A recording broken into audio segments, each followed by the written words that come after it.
Y el problema allí es la vivienda progresiva, ¿no? O sea, construyen y van construyendo de poco a Van poco. subiendo. Vamos, Pedro, a abordar otro problema nacional, por eso le damos la bienvenida al ingeniero Miguel Estrada, él es representante del Colegio de Ingenieros de Lima, además fue ministro de Vivienda y es catedrático de la UNI, así que nos va a poder conversar a detalle sobre este tema. Estamos preparados para un sismo, la informalidad cuando edificamos nuestras casas, también es un tema importante que abordar con él. Muy buenas noches, bienvenido a Exitosa. Muy buenas noches, gracias por la invitación. Gracias por estar con nosotros. Hablábamos en interno que cada año, cada vez que hay un sismo previo a un simulacro, analizamos las cosas que están mal. Sabemos los riesgos que hay, zona de ladera, zonas altas de la capital, zona de cerros, el centro histórico de Lima, pero si ya sabemos cuál es el problema, ¿por qué nunca podemos encontrar la solución? ¿Sabe usted? Bueno, la solución tiene varios aspectos. Obviamente, primero lo que hay que hacer es detener la informalidad, que es lo que crea más riesgos, en este caso hablando de riesgo sísmico. Es decir, hay una responsabilidad directa de las municipalidades, de los gobiernos locales, para gestionar bien su territorio y ya no permitir, por ejemplo, las invasiones. Realmente, quien planifica la ciudad no es el ministerio, no es la municipalidad, no es el gobierno regional, sino más bien los invasores de terreno. Entonces, por ahí hay que empezar y detener ese trabajo, número uno. Número dos, hay que preparar a la población. ¿Cómo? En dos aspectos. Uno es, como ustedes ya bien lo mencionaron, es la ocupación informal de suelos, pero no solamente eso, sino también el proceso de autoconstrucción, la construcción informal que genera viviendas que no son diseñadas adecuadamente y son altamente vulnerables ante un sismo. ¿Qué hay que hacer allí? Dos cosas en ese aspecto. Uno, se puede hacer un programa nacional de reforzamiento de estas viviendas informales. Ahora, no todo tampoco se puede reforzar porque en algunos casos es tan caro el refuerzo que más conviene o retirar esa familia de ese lugar o demoler y construir nuevamente.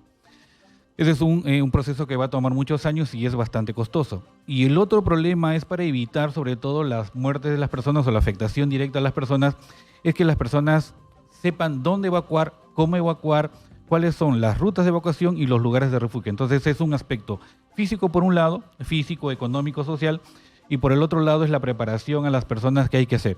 El proceso de reducción de vulnerabilidad va a tomar muchos años, pero hay que empezar, me parece, por estos tres aspectos. Ahora, siempre es parte del trabajo periodístico, luego que hay un sismo, movimiento telúrico, el recorrer algunas casonas de Lima y alrededores. Y la pregunta es la misma, ¿cuándo se van a reforzar? ¿Cuándo se van a reconstruir? ¿Qué es lo que pasa? Porque es un problema frecuente y esas personas están en alto riesgo. Sí, el problema por ahí pasa que muchas de estas casonas son consideradas monumentos históricos y los requisitos para el reforzamiento o la intervención estructural de estas edificaciones es bastante costoso. Entonces me parece por ahí que tal vez el Ministerio de Cultura debería conversar con el Ministerio de Vivienda para flexibilizar algunos de estos requerimientos y hacer posible que los reforzamientos sean mucho menos costosos. De esa manera podemos asegurar que la vivienda por lo menos no colapse en el momento que venga un gran sismo. La idea del reforzamiento en realidad no es convertir a una vivienda completamente antisísmica, pero lo que sí se requiere o lo que sí es digamos, un fin de reforzamiento es que la vivienda no colapse o por lo menos dé tiempo a las personas a que puedan evacuar. Pero hay casas que están protegidas, entiendo, por el Ministerio de Cultura y por ende la población sigue viviendo ahí y siguen en peligro. Sí, justamente por eso. O sea, esa conversación, esa coordinación entre el Ministerio de Vivienda, la Municipalidad de Lima Metropolitana o la municipalidad donde se encuentran estas edificaciones y el Ministerio de Cultura es necesaria justamente para determinar este proceso de no relajamiento, pero sí flexibilización de algunas exigencias del Ministerio de Cultura hacia los sistemas de reforzamiento a este tipo de edificación. Por ejemplo, una vivienda de adobe, una vivienda de quincha, que realmente están en muy malas condiciones por exigencias del Ministerio de Cultura, es que en muchos casos se traban estos procesos de reforzamiento ya que son altamente costosos. Entendemos que hay una intención de preservar el valor histórico de ese inmueble, sobre todo cuando hablamos del centro histórico de Lima, donde hay aproximadamente unos mil edificaciones que se encuentran en situación de riesgo por el tiempo que transcurrió desde su edificación. pero ¿no hay experiencias de otros países que también tienen centros históricos y el cómo han sido reforzados sin que dañen su valor histórico? En Claro que Europa sí. hay muchos. Por ejemplo. Sí, particularmente tengo la experiencia, por ejemplo, en Portugal, en Lisboa, las edificaciones, todas ellas, uno va y ve la fachada tal cual Ha fue sido. diseñada, claro, ha sido, inclusive esa fachada misma ha sido reforzada, pero el interior de la edificación es completamente nuevo. Entonces, no se pierde, digamos, la vista arquitectónica, el valor histórico de la edificación, por lo menos de las fachadas, y en el interior de las viviendas donde están las personas, están ocupados, esas viviendas están siendo ocupadas por muchas personas.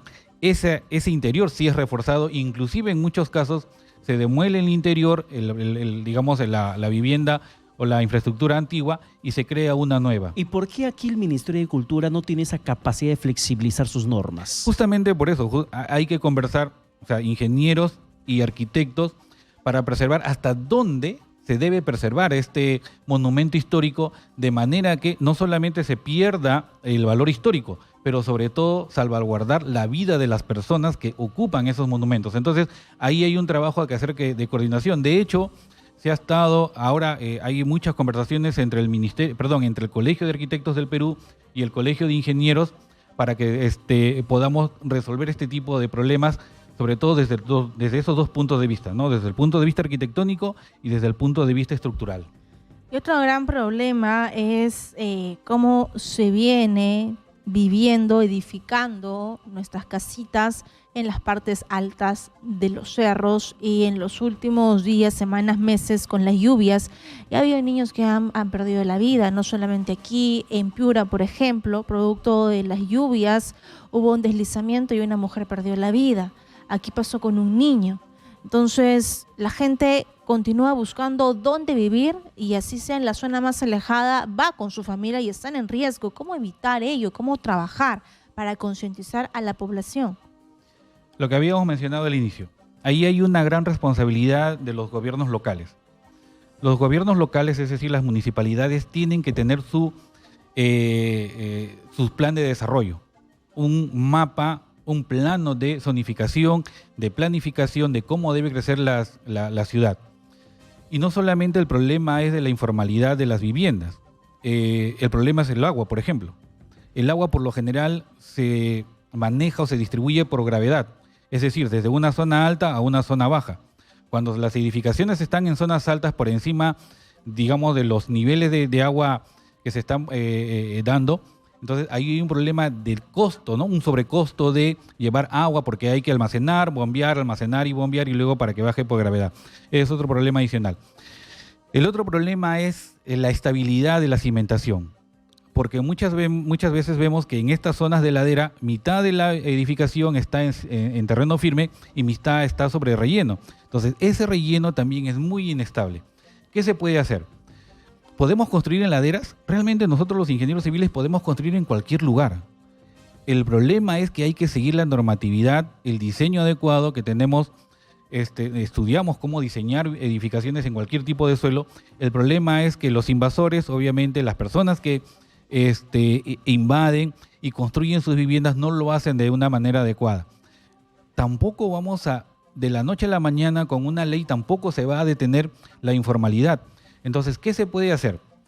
Se puede trabajar con aquellas personas que están involucradas en el sector construcción, con albañiles o gente relacionada al sector construcción, y prepararlas en este aspecto.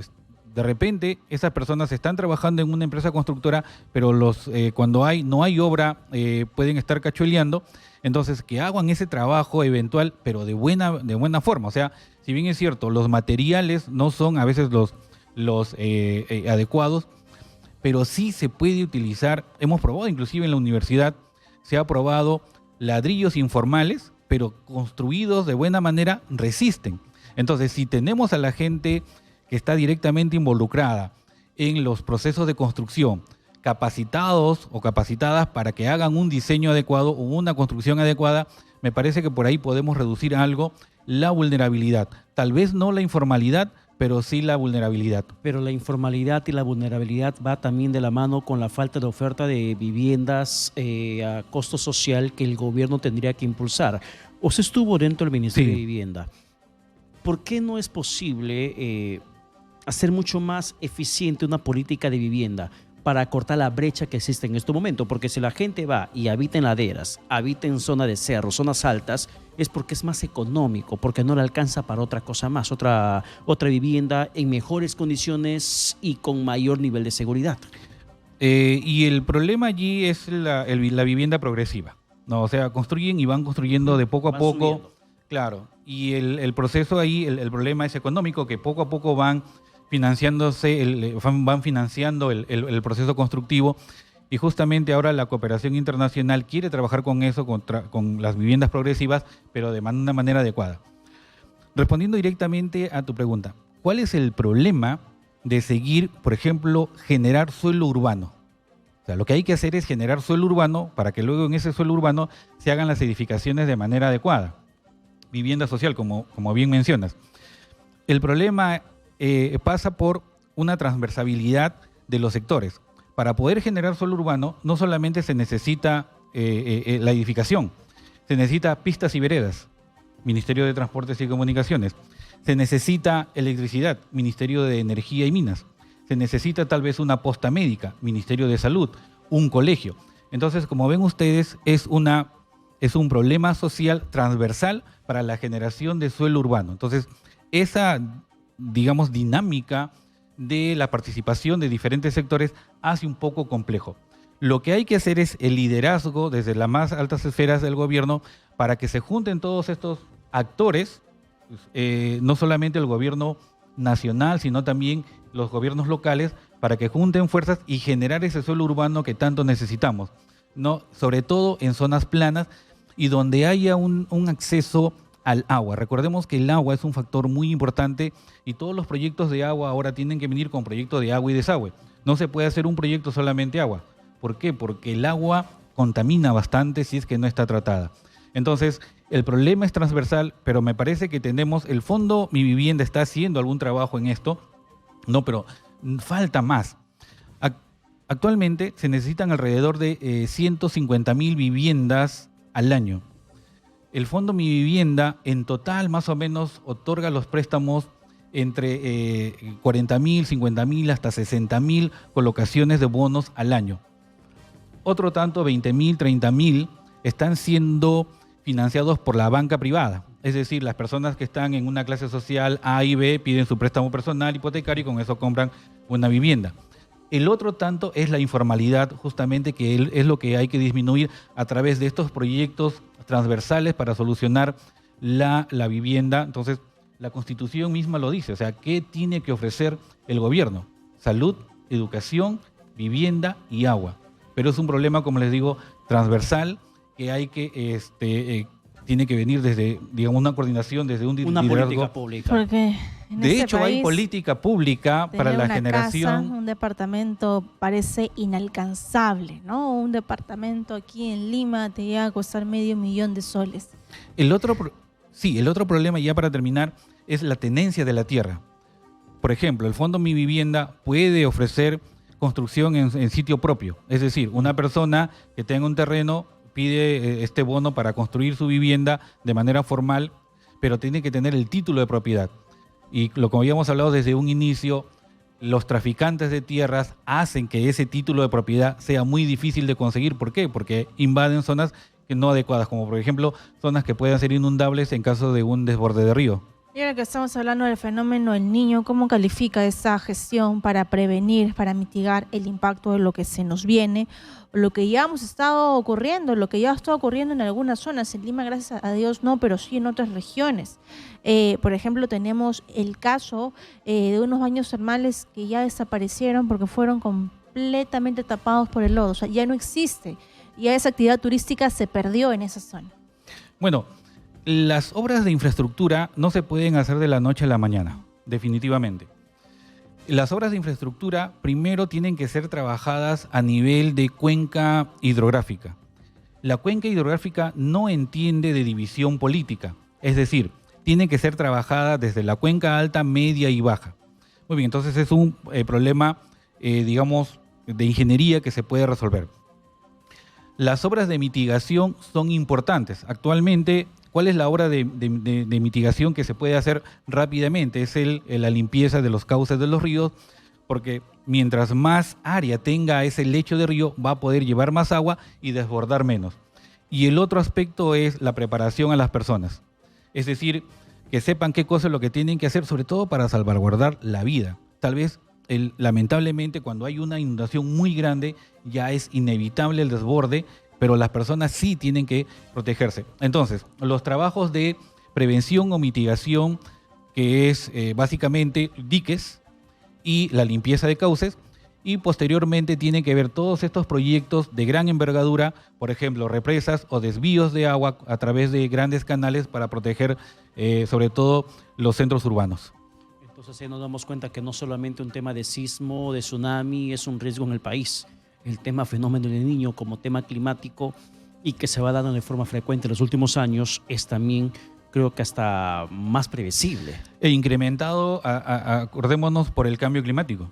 Claro. Es decir, por ejemplo, estamos teniendo fenómenos del Niño tal vez un poco más recurrentes, inclusive ya en las escuelas de ingeniería civil, en las carreras de hidrología y de estructuras, ya estamos pensando a cambiar la currícula y adaptar, se llama, ¿no? ACC, ¿no? Adaptación al cambio climático, es decir, ya diseñar puentes, por ejemplo, con mayores envergaduras o diseñar estructuras que sean mucho más fuertes para resistir estas fuerzas de la naturaleza. Pero ¿por qué el Estado, el sistema estatal es tan lento para reaccionar? Cuando sabemos lo que va a ocurrir. Por ejemplo, conversamos en el bloque anterior con un especialista en el tema del dengue. Sabíamos lo que iba a pasar este año con el Niño, nos habían advertido que puede ser mucho más fuerte, tema personal, tema medicamento, primer nivel de respuesta en los centros de salud, etc. Y la situación que tú sabes que iba a pasar nos agarra desprevenidos, supuestamente. En el tema del Niño, en otras situaciones también, sabemos lo que va a pasar y vuelve a suceder. ¿Por qué es tan lento el Estado para reaccionar a tiempo? Sí, el problema es burocrático. Por ejemplo, un proyecto de agua y saneamiento, sacamos la cuenta y tenía en promedio 12 años desde que se inicia la idea hasta la obra. Y en 12 años comienzan a hacerse, digamos, estas modificaciones porque hay varios aspectos ahí. Uno de los aspectos es la legalidad de la tenencia de la tierra. Uno no puede construir en un lugar donde no esté saneado.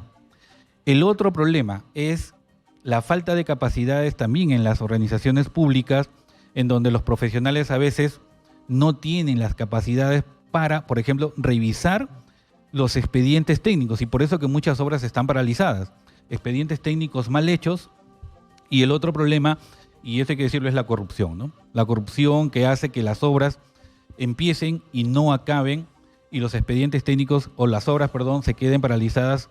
Un hospital o una obra de agua y saneamiento, un puente, por ejemplo, que son obras de infraestructura tan importantes, no pueden, digamos, esperar tantos años para ser ejecutadas. Entonces, hay que cambiar acá también el dinamismo. Y el otro problema es, me parece, el sistema de contrataciones. El sistema de contrataciones actualmente pide el precio más bajo. Entonces, no puede ser tanto, ¿no? O sea, yo desde el punto de vista técnico, me parece que la calificación debería ser diferente, en donde la experiencia, la honestidad, la capacidad de las empresas tal vez tengan un mayor puntaje que el mismo precio de la obra. Bien, gracias a nuestro invitado, el ingeniero Miguel Estrada, representante del Colegio de Ingenieros de Lima. Muchas gracias. Del Perú, además, catedrático de la UNI. Gracias por su tiempo. Y esperemos que esta decisión política se tome por el bien de los peruanos, que estamos en riesgo inminente ante cualquier desastre natural. Muchas gracias. Muchísimas gracias.